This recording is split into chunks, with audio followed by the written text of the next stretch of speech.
இனிய தமிழ் வணக்கம். வெல்க தமிழ். ஆடி பாடி வேலை செஞ்சா அழுப்பு இருக்காது. நம்ம ஒரு பாட்டு பாடலாமா? சரி.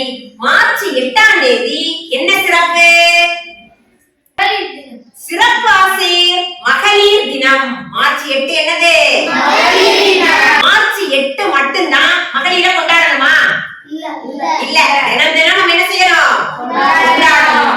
ஏன்னா நம்ம பெற்ற தாயே ஒரு பெண். அதனால நம்ம தினம் தினம் மகளிர் தினத்தை கொண்டாடணும்.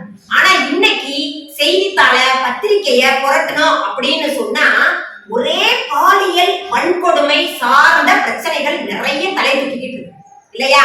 அந்த பாலியல் விழிப்புணர்வு மாணவர்கள் மத்தியில ஏற்படுத்தணும் அப்படிங்கிற விதமா நான் ஒரு பாட்டு எழுதியிருக்கேன். அதுக்கு இசையமைக்க நம்ம இசையமைப்பாளர்கள் எல்லாருமே ரெடியா இருக்கீங்க. இசையமைப்பாளர்கள் உங்களுடைய பேரை நீங்களே சொல்லி அறிமுகப்படுத்திக்கோங்க. பேர் சொல்லுங்க.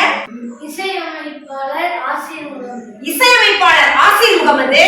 இசையமைப்பாளர் ஆதி. இசையமைப்பாளர் ஆதி இருக்காங்க. இர்ஃபான். இசையமைப்பாளர் இர்ஃபான் இருக்காங்க. இசையமைப்பாளர் ராஜபிரணவ். இசையமைப்பாளர் ராஜபிரணவ். இசையமைப்பாளர் முகமது சபீர். இசையமைப்பாளர் முகமது சஃபீக். இசையமைப்பாளர் முகமது சஃபீக். இசையமைப்பாளர் கண்ணன். இசையமைப்பாளர் கார்த்திக். இசையமைப்பாளர் கிஷோர். இசையமைப்பாளர் மு மகதிஸ்ரீ. இசையமைப்பாளர் மு மகதிஸ்ரீ. இசையமைப்பாளர் சனாநிதி. இசையமைப்பாளர் சனாநிதி. இவ்வளோ இசையமைப்பாளர்கள் சேர்ந்து இசையமைக்க நான் எழுதின பாடல் பாலியல் விழிப்புணர்வு பாடல் உங்களுக்காக நாம பாடுவோமா?